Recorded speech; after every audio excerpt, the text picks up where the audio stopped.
A large part of how we manage is starting with the why. What is our purpose? And what are our core values? That helps us with many of our management decisions.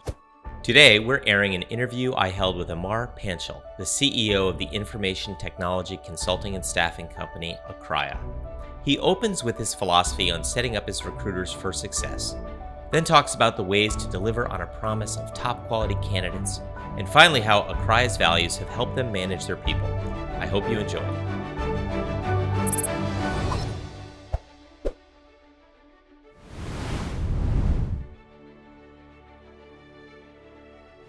Great. I'm so excited to be sitting with Amar Panchal, the CEO of Akraya.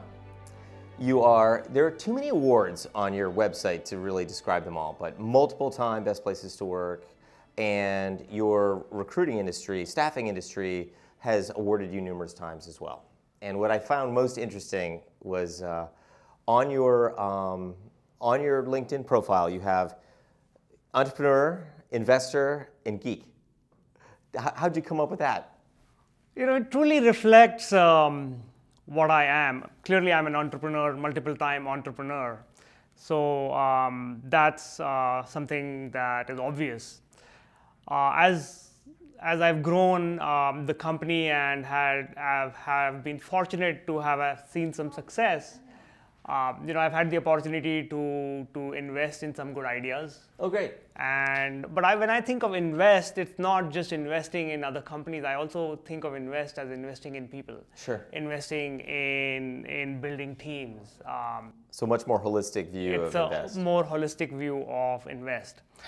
And geek is, I'm just proud of being a little nerdy. I don't feel shy to say that, unlike a lot of people. It's been your whole life? It's been like that of my whole life, yes. Well, fantastic. Tell us about your company. I mean, you've been in the talent game for a long time. It's a very competitive industry. You seem to have a different approach. Tell us about that. So as a technology recruiting and staffing firm, my philosophy is that it is easier to teach an engineer how to recruit versus teaching a recruiter what software engineering is. That's fantastic. If you've ever hired software engineers, the resume will have all the keywords you can imagine. That does not mean that they're really good at what they do. Yeah. And when you're trying to build great products, you need a methodology to hire the best people, and we're proud of that. So one of the problems with that philosophy, though, is you now have to compete for tech talent. Yes. Fortunately, you're good at recruiting. We are good at recruiting, but it was imperative for me to build an employment brand that attracted the right kind of people into the company. And once I was able to attract them, to make it so compelling that they would not need to look elsewhere. So you have to pay very competitively to be able to pull people out of Google, where they might even get some equity. Is that something you have to really challenge with, is making sure that you're competitive? There's a lot of people who take an undergrad degree in computer science thinking they want to be software developers. Yeah. I'm one of them. I went through computer science. I was a really good software developer, but that was not all I wanted to do.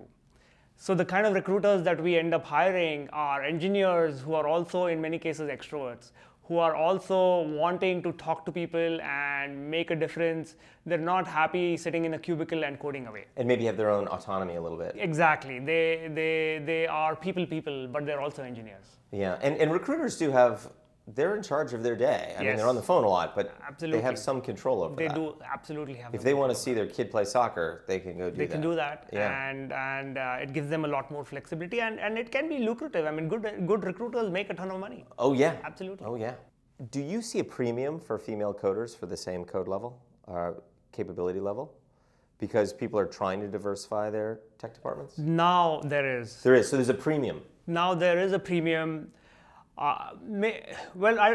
That's fantastic. I mean, can you imagine? It's like reverse. It's about time. It's interesting you bring this up.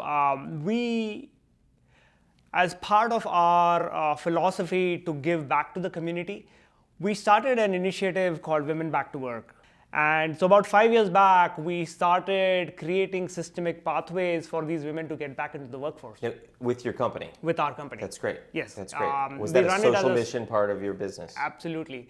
But the interesting thing is, over the last few years, especially after the Me Too movement, if you think in any tech department, in almost any company, the gender gap is crazy. There's like 10% or fewer women in tech, in So programming. it gets a very fraternity bro-like culture. Absolutely. And now that that's become a big issue for most companies, they're realizing that you could be making much better decisions and building much better software if you had better diversity within your teams. That's great. I mean, that could be a whole separate business or certainly a separate division. It's of the certainly business. something that differentiates us from a lot of our companies. Yeah, you may not have a revenue model attached to it. It might be No, just doing the right thing. It's doing the right thing. Thank you.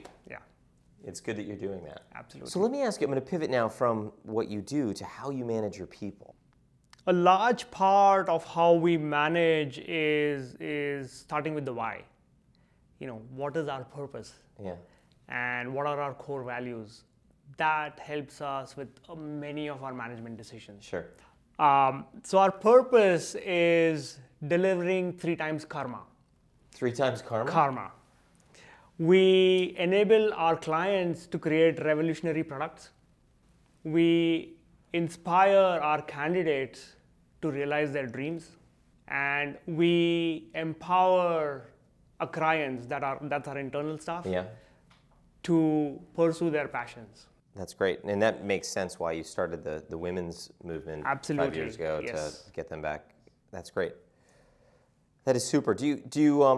Is there anything you would tell your 20-year-old self about what you learned about running a business for this many years? Absolutely. When things are going well, don't give yourself all the credit.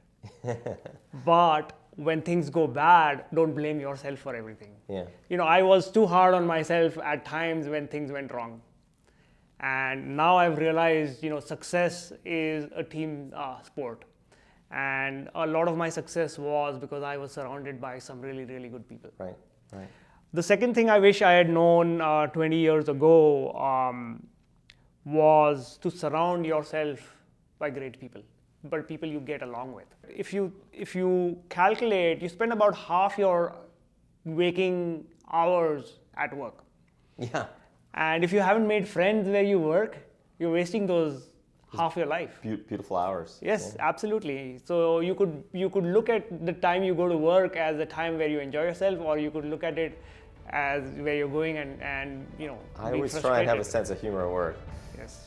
Well, Amar, thank you for your insights. It's been great. It's lovely to have you on. Thank you for the Take care. opportunity, and we use PI for all our hiring decisions. It's been Well, revolutionary we're for us. thankful for that.